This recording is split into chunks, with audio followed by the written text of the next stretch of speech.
Saurabh solution. सो हमने देखो इससे पहले वीडियो हमने 4.1 पूरी कंप्लीट कर ली थी ना 2 पार्ट्स में। तो आज हम करने वाले हैं स्टार्ट 4.2। ठीक है।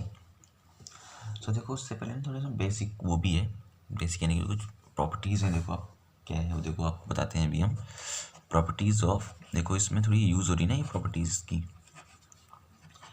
इसकी डिटर्मिनेंट की, है ना, जिसे हम सारणिक कह सकते हैं। जो कुछ मेन मैं आपको बता देता हूँ, ठीक है ना, जो ज़्यादा यूज़ होती थी। देखो अब सबसे पहले हमारी है, अगर कोई भी आपके पास एक डिटर्मिनेंट है det A equal to, late कर लिया आपने, कोई भी एक एग्जांपल बता रहा हूँ मैं आपको, ठीक है, 0 1 1 4 0 5 6 0 9, कोई भी ऐसी डिटर्मिनेंट जिसका ना या तो पंक्ति या फिर अवयव या फिर पंक्ति या फिर स्तंभ क्या होते हैं, सारे के सारे जीरो होते हैं। देखो आप इसमें देख सकते हो, इसका एक एग्जांपल ये है और इसका एक एग्जांपल ये भी आप ले सकते हो। अगर किसी का ना एक पूरी पंक्ति जीरो हो जाती है या फिर एक पूरा का पूरा स्तंभ जीरो हो जाता है, तो ऐसी मैट्रिक्स क्या होती हैं, आपस में नहीं इक्वल टू जीरो होती हैं। ये आपको एक पता होना चाहिए, ठीक है, क्योंकि हम फिर क्या करेंगे, जैसे याली है, अगर मैं इसको R2 का निर्देश निकालूं तो सारे टर्म में जीरो बाहर आके सब जीरो को इंटू करेगा तो क्या आएगा, आंसर जीरो आएगा। ठीक है, इसलिए कोई भी ऐसी मैट्रिक्स का पूरा के किसी पंक्ति या किसी स्तंभ के सारे अवयव क्या है, शून्य है, तो वो मैट्रिक्स किसके बराबर होगी, जीरो के बराबर होगी। ठीक है, फर्स्ट प्रॉपर्टी एक ये थी। सेकेंड प्रॉपर्टी ये है, अगर आप किसी भी आपका कोई एक मैट्रिक के लेट कर लो आप, जैसे कि 4,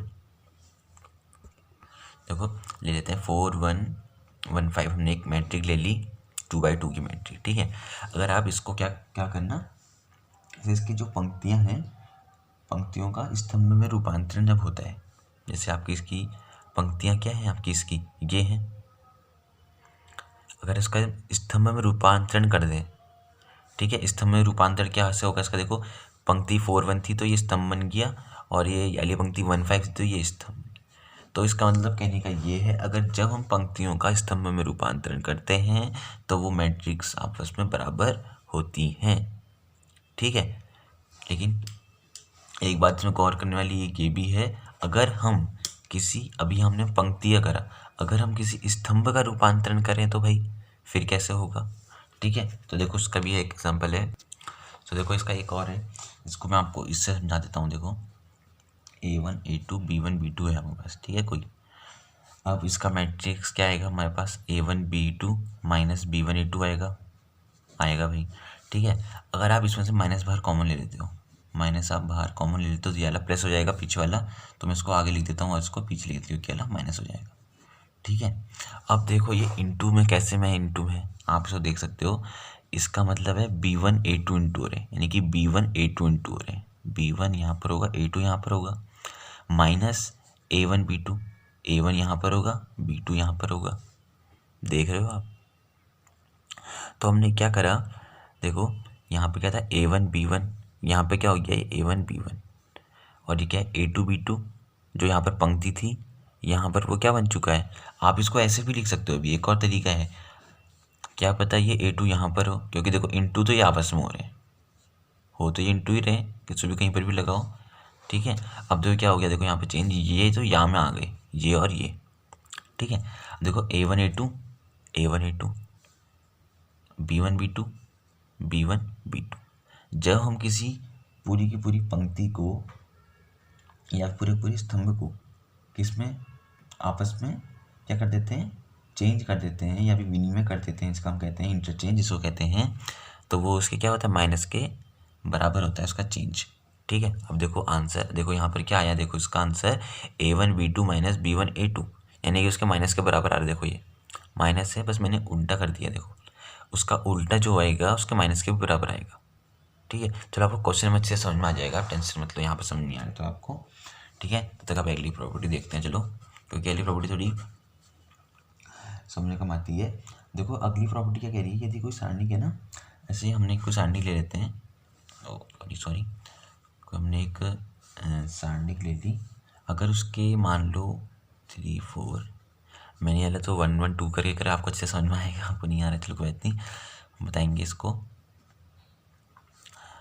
जैसे आपको इसमें ये मैट्रिक ऐसी है, अगर इसमें कोई से भी दो स्तंभ या फिर कोई से भी आप ले सकते हो, यहाँ पर दो पंक्तियाँ अगर आपस में बराबर हो जाती हैं तो वो कौन सी, तो वो 0 के बराबर आता है। देखो यहाँ पर ये और ये पंक्ति आपस में बराबर है, यहाँ पर ये स्तंभ और ये स्तंभ आपस में बराबर है, यानी कि दो सेम सेम हो गए, तो ये ऐसी मैट्रिक्स आपस में 0 के बराबर होती हैं। ठीक है, आपको ये याद कर लेना है। ठीक है, तो मेन को 4 ही हैं, उनको और भी लेकिन बहुत लेंथी है, आपको अगर क्वेश्चन में आएगा तो आपको अच्छे से समझा दूंगा, अभी खाली दिमाग में ज़्यादा जोर पड़ेगा। ठीक है, तो चलो एक्सरसाइज करते हैं। ठीक है, एक्सरसाइज है 4.2, उसका पहला क्वेश्चन है और उसने कहा है कि 1 से 5 तक के जो हमारे क्वेश्चन है उनमें सारणिकों की प्रॉपर्टीज लगा के जो क्वेश्चन दिया है उसको सिद्ध करें। ठीक है, तो हमें यहाँ पर देखो क्या कह रहा है, इक्वल टू 0 प्रूफ करना है। कोई सा भी क्वेश्चन आता है ना ये वाला, तो आप उसको किसके इक्वल करोगे, डेल के। ठीक है ना, आपको उसको पहले डेल के इक्वल कर देना, एक स्टेप आपका ये हो जाएगा। ठीक है, उसके बाद अगर यहाँ पर आप देखो, यहाँ पर आप करने के लिए बहुत सी चीज़ें हैं भाई दोस्त। ठीक है, अब देखो क्या है, लेफ्ट हैंड को करना है इक्वल, पूरे 0 को ही मर्ज कर देना आगे। अब अगर आप यहाँ पर ऐसा करो ना, देखो हमने एक मैट्रिक पढ़ी थी कि जहाँ पर दो पंक्तियाँ या दो स्तंभ बराबर होते हैं तो वो 0 के बराबर होती है। यहाँ पर जहाँ पर दो सेम आ जाते हैं तो वो, आप सीधे सीधे एक चीज़ लगाओ, मैं बताता हूँ आपको।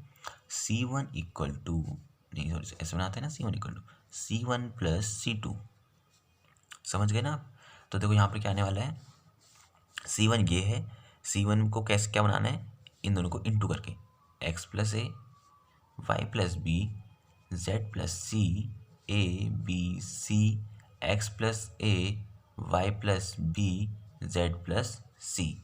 अब आप यहाँ पर देख रहे होगे कि आपके पास दो पंक्तियाँ नहीं, दो स्तंभ ऐसे हैं जो आपस में क्या हैं, बराबर हैं। ठीक है ना, सो सीधे सीधे आप लिख दो इक्वल टू 0, समझदार हो समझ जाएगा भाई। ठीक है ना, तो यहाँ पे आप लिख सकते हो डेल इक्वल टू 0, हैंस हमारा यहाँ पर प्रूव हो चुका है।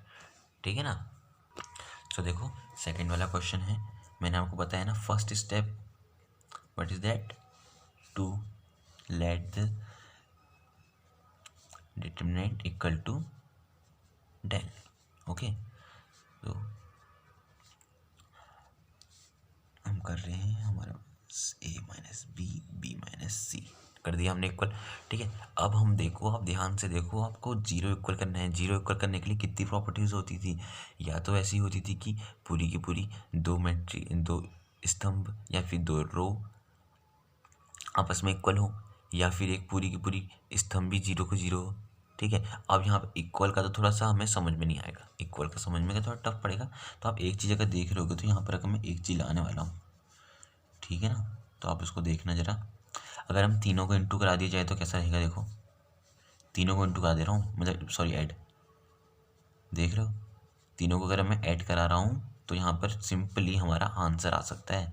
एक जो C1 है वो हमारा पूरा का पूरा क्या बन जाएगा, 0 बन जाएगा, क्योंकि देखो सब के सब कट जाएंगे। देखो आप ये चिरकुट मिरकुट जो है ये सब के सब कट जाएंगे, आप देख रहे होगे, समझ रहे हो ना। देखो a प्लस का a माइनस का b माइनस का b प्लस का c माइनस का c प्लस का b plus b minus c plus a minus a plus c minus a plus b minus b plus, सब कट गए। तो यहाँ पर क्या आ जाएगा हमारे पास 0 0 0 b minus c minus a minus b a minus c minus a and a minus b and b minus c।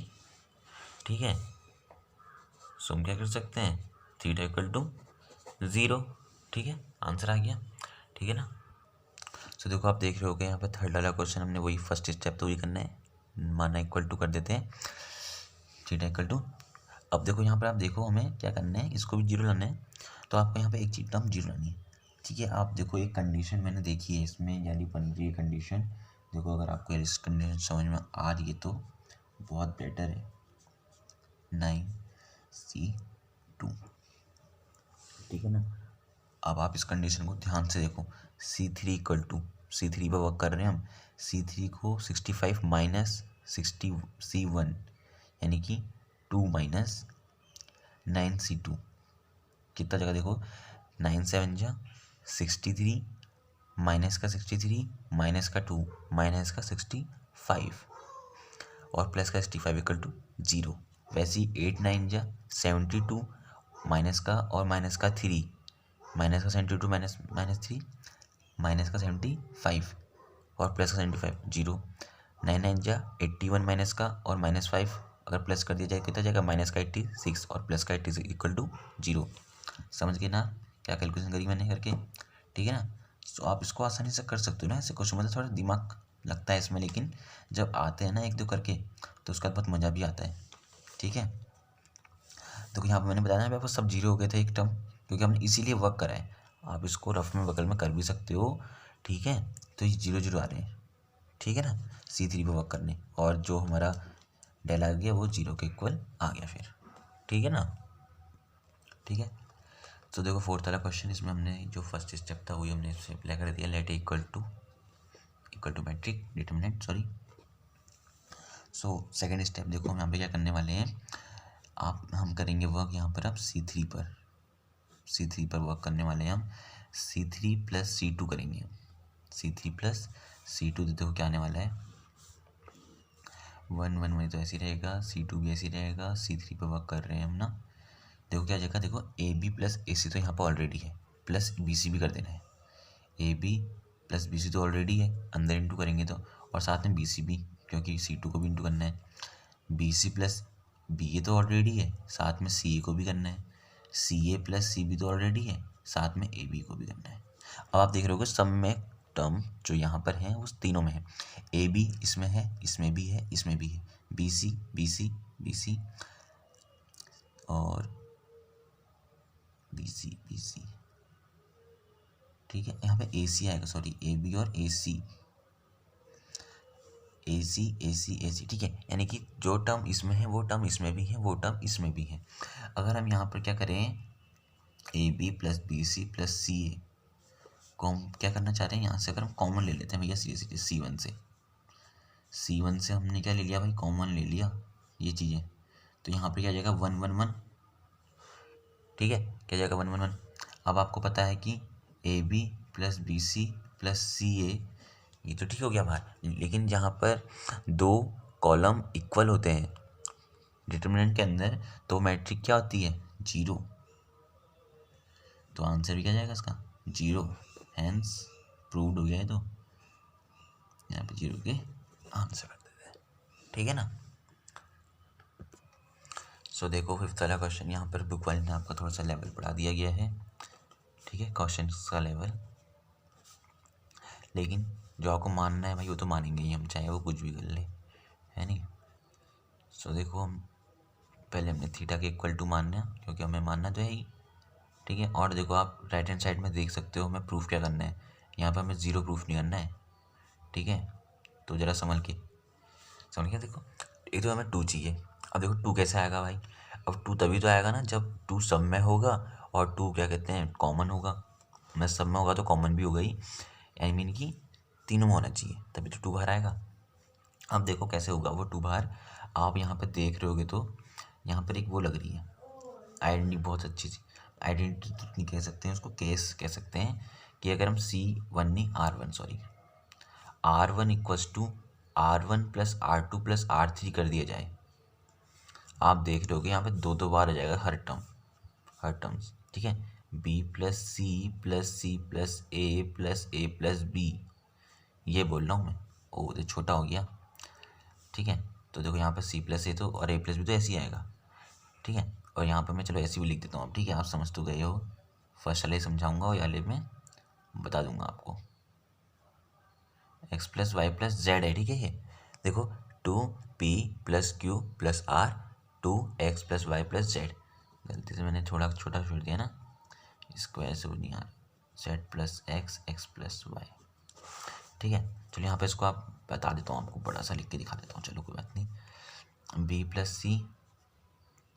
C plus A plus B, ठीक हो गया। और यहाँ पर क्या जाएगा q plus R plus P plus Q, यहाँ पर आ जाएगा आपका y plus Z plus Z plus X plus Y. ठीक है, और जो हमारा R2 है और R3 है उसको आप ऐसे ही यहाँ पर नोट डाउन कर लो, उसका भी फिलहाल कुछ काम नहीं है। अब आप देख रहे होगे ना, इसमें देखो C 2 बार है, A 2 बार है, B 2 बार है, यहाँ पर R 2 बार है, P 2 बार है, Q 2 बार है। वैसे ही यहाँ पर भी x plus Y plus Z 2 बार है। ठीक है, तो आप इसको सिंपली ऐसे करके लिख दो भाई, जैसे मैंने यहाँ पे ये लिख रहा था ना, ऐसे करके A प्लस बी प्लस सी। आप याला टर्म मत लिखना, ठीक है, आप याला टर्म मत लिखना, याला टर्म लिखना सीधे 2p plus Q plus R 2x plus Y plus Z. ये जगह C plus A, R plus P, Z plus X, A plus B, P plus Q, X plus Y. अब आप देख रहे होगे कि यहाँ से हम 2 कॉमन निकाल दिया जाए बाहर मैट्रिक्स से। ठीक है ना, किससे, R1 से हमने 2 बाहर कॉमन निकाल दिया। ठीक है ना, तो हमारे देखो बाहर तो हमारा 2 आ गया। अब हमें अंदर कुछ ऐसा करना है कि जो उसने हमें कहा है एक्स प्लस वाई, क्या कर रखा है उसने, A B C P Q R X Y Z, X plus Y plus Z, Z plus X, X plus Y. तो उसने कहा है कि अंदर ये आना चाहिए। ठीक है, तो अब कैसे करेंगे, देखो इसको हमें सबसे ऊपर लाना है ए, उसका बी, उसका सी।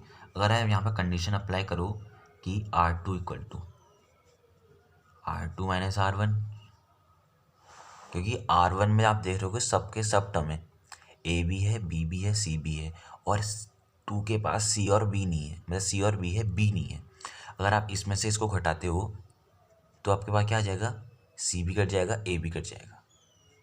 ठीक है, तो आपके पास आ जाएगा, हमारे पास बी टर्म माइनस का आएगा। माइनस का कोई टेंशन नहीं है, माइनस को हम बाद में हटा देते हैं। यहाँ पे 2 कंडीशन इकट्ठा अप्लाई कर देते हैं हम। वैसे ही R3 में भी आप देखो, R3 में भी हमें क्या चाहिए होता है, यहाँ पर देखो हमें जो इसमें चाहिए, कहते हैं इसको R3 जो चाहिए हमारे पास, यहाँ पर A प्लस बी है, गलती से मैंने C प्लस बी लिख दिया। यहाँ पर हमें C चाहिए, तो B और A तो कट जाएंगे, बचेगा C। तो वैसे ही हम करने वाले हैं यहाँ पर R3 माइनस R1। ठीक है ना, सब में भी ऐसी होगा, देखो आप B और PQ वाले में भी और Z प्लस एक्स वाले में भी ऐसी होने वाला है।